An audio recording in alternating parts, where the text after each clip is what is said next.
was a world where every man, regardless of his contribution to society, had the same as the other man. Some would say it was the perfect example of how the world should be. There would be no worries about tomorrow. Everyone had what they needed. There would be no jealousy as your neighbor had the same as you did. Humans were all equal.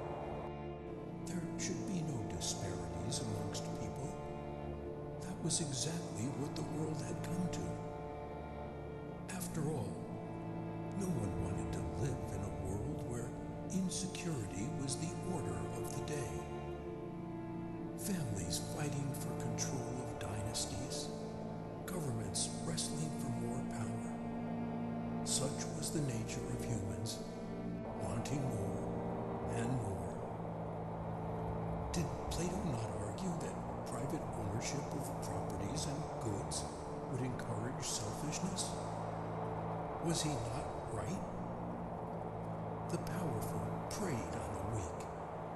That was how it had always been. Oppression and suppression. Tools used to subdue people, like they were slaves. People rebelled, as they had always done to past government, and after long debates on how to move on, they decided that every man should get what he deserved. Equal treatment. That was the new religion. That was what the world had become. Right now, at this very moment, even though great philosophers only theorized about living in this kind of world, they believed it was the perfect world, one without violence, where human beings had learned to subdue themselves and become rational, morally upright people. Resources would thrive because people would be using them the right way. There would be no exploitation, no discrimination. There would be no rich, no poor, just people. The schools where children learn would teach them how to live in a society like that, a sort of brainwashing. If they wanted a happy society, they had to live in harmony with their neighbors. That in itself was not a bad thing, but where was the means to protect oneself if such a system failed? There were no measures in place. For the average Tom, Dick, and Harry, it seemed like a beautiful world. They had their wife and kids, and the government shared the resources amongst everyone as equally as they could. Who knew the world could be so peaceful? Digging deeper into this perfect glass ball the world was shaping out to be, there were some cracks that no one wanted to notice. Blissful ignorance. If it wasn't seen, it wasn't real. There were the optimists, those who clung tightly to hope that everyone could live in harmony. People didn't always have to live in chaos. The old world was plagued with wars, suicides, insecurity, and all different vices. People suffered under the tyranny of leaders and powerful men alike. Humans had gotten here already, meaning that everything could be even better. When there was cooperation, there was little that could not be achieved.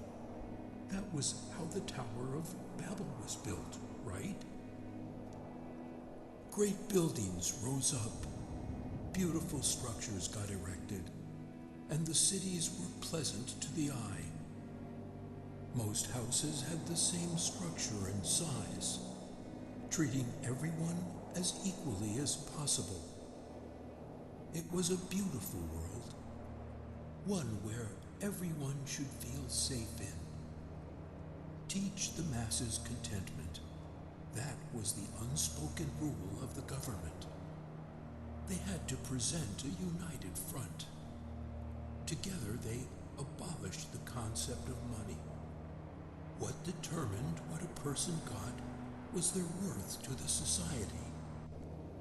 It was an almost fail-safe form of ruling. It encouraged everyone to work hard. But human beings could never live with such restrictions for a long time.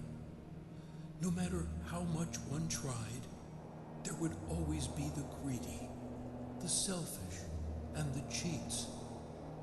Those kind of people would find their way of lives unappealing and look for ways to get more than they deserved. Crooks have been in existence since the dawn of time. They were always the ones responsible behind any government's upturning. They would look at equality and scoff, not wanting to be at the same level as anyone else. They saw the cracks in the seemingly perfect world and decided that the only way to fix the cracks was to shatter the glass ball and rebuild it from scratch. They wanted to seize control, and they wouldn't rest until they got it. Their beliefs would be that people shouldn't live in a cage. Everyone should be able to control their own lives and get whatever they wanted, even if it meant cheating others. People should be able to choose whether they wanted to be good or bad. They would band together and overthrow the government. Everything that good men and women worked hard to achieve would eventually be destroyed. Whose fault would that be? Perhaps one could attribute it to the rotten nature of humans that some gave into. At first, the government might try to reason with them, thinking there could be a way out, as it usually was. Surely, they would have had multiple attempts by the people to overthrow them or cause unrest. This time around, people would be ready to give their lives to the cause. They no longer wanted to sit home while a bunch of nose-pressed people dictated what they could get or couldn't get. The innocent would be left to suffer the consequences of an overthrown government. It would be inevitable that the government would be the first place of attack. Every successful coup started with taking away the power from those in charge. The military would try to stop them, of course. But when sheer numbers of people revolt, there are only so many that could be killed or arrested. The military would be overwhelmed, and they would either flee from the violence or be destroyed by it. There would be little to no dignity, as people would be reduced to the lowest forms of